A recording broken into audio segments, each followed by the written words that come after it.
Hi, I'm Nancy and I'm a Spanish teacher in New York. And this is just a short video that I'm going to do about how I use structal in my world language classroom.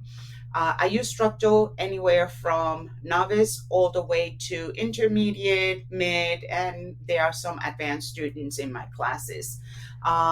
So structal works on any of the websites any website. It also works on any digital media that you have, and it also even has a workaround to be used in Google Docs and Google Slides. If you were to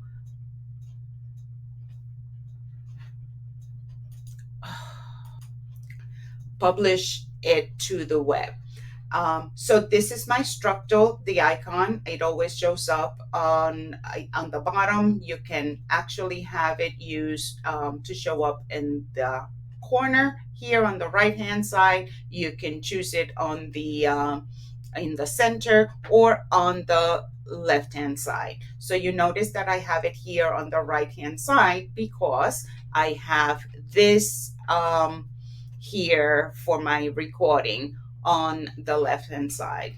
Very easy to do. All you have to do is click on your extension and then just click where it is that you want it to move it around, whichever way you want it. Once you are at the website that you want to use, all the students really have to do is click on the structal, and then it's going to ask them what language is this article in, and they will choose the language that they want. It is also available in Italian and French, and I just found out last night that as in a couple of weeks it will also be available for German, so look out for that. The student will then click done, and then they will see this green highlights that says structal is going to add highlights. At the very first, when you begin, you're going to see all of these pink highlights. So the only thing that the student will see and that you will see is going to be the cognates. That's what it looks for. That's an excellent starting point, especially for our novice users, and also for our even actually our intermediate learners. I like to use them as well, just to bring attention to how much words they actually know in the language. And so that it gives them an idea that whenever you bring something for them to read, that they should immediately be looking at cognates and making meaning out of all of the words that look familiar to them. The other ones that you would see are custom highlights that you are able to add. So if you notice that I have added some custom highlights, in this case, estos, este. So you notice that every time that it sees this word on any of the articles that my students visit or any of the work that I give them, they're automatically gonna see these. Why did I add those? Because I like to do my grammar in context. So instead of giving them a list of estos, esta, right?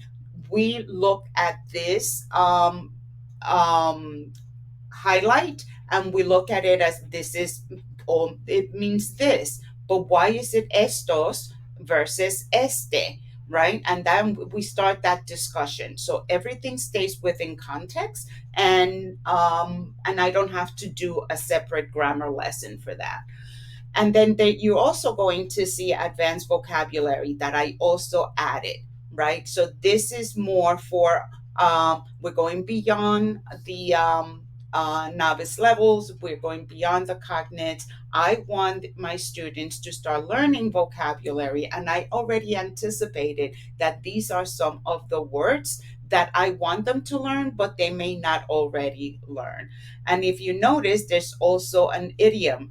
I added this as well as an idiomatic for idiomatic expressions. And so what I did is I made a list of all of the idiomatic expressions that I want them to know and that may give students a hard time.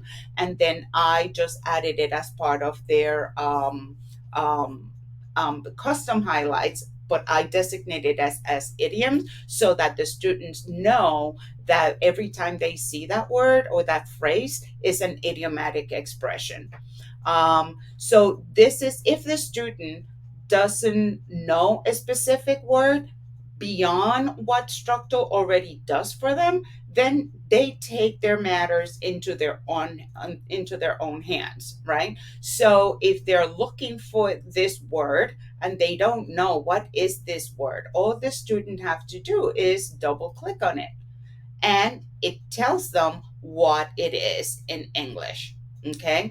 If a student doesn't know this word, okay, then it tells them what it is. But it doesn't just tell them what it is. Every word that they click on gets recorded onto the student's own dashboard so that they are able to go back and study those words. And I believe that on their premium version, there are actually games that the students can go back to learn the vocabulary that they clicked on as if they didn't know.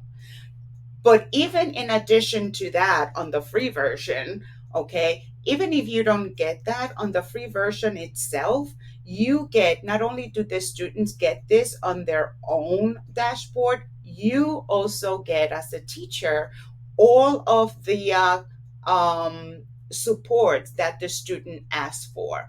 And you get that as a teacher on your own dashboard as a word cloud, which I also then use to talk about the vocabulary and how does it fit into the theme or the unit that we're talking about, and I focus on that vocabulary. I will create another short video on a short lesson that I did on that so that you get the idea. In the meantime, let's say a student is also not only struggling in Spanish, but is also struggling in their own language, right? So if they are looking for, okay, let's use this one, abogan, okay? If they're using this, they say, okay, abogan, what does it, it means to advocate, but I don't even know what is advocate. So if I click as a student, double click again on advocate, then it helps them in their own language to understand their own language. I don't want to make this video too long. I just wanted to give you an idea of how useful this is. My students absolutely love it. I have been using it for a year now. I have learned to love it. And it has actually prevented a lot of my students from going to Google Classroom. They don't do that because everything that they need, or all of the support that they need, is right here on their fingertips, and they don't have to worry about highlighting anything, going to Google Classroom, and I'm sorry, going to Google Translate, and then go ahead and coming back to here. Another thing that is really useful is for language teachers is that notice that if I highlight all of this passage, it does not translate it for them, right? So it forces them to play and be engaged cognitively with the language. So it highlights everything in the same language, but it doesn't translate it. So kudos for to Structals for thinking about this and having the world language teachers at the forefront. I hope this was helpful. Let me know if you have any questions. You can put it in the comments and I'll look for them to answer them.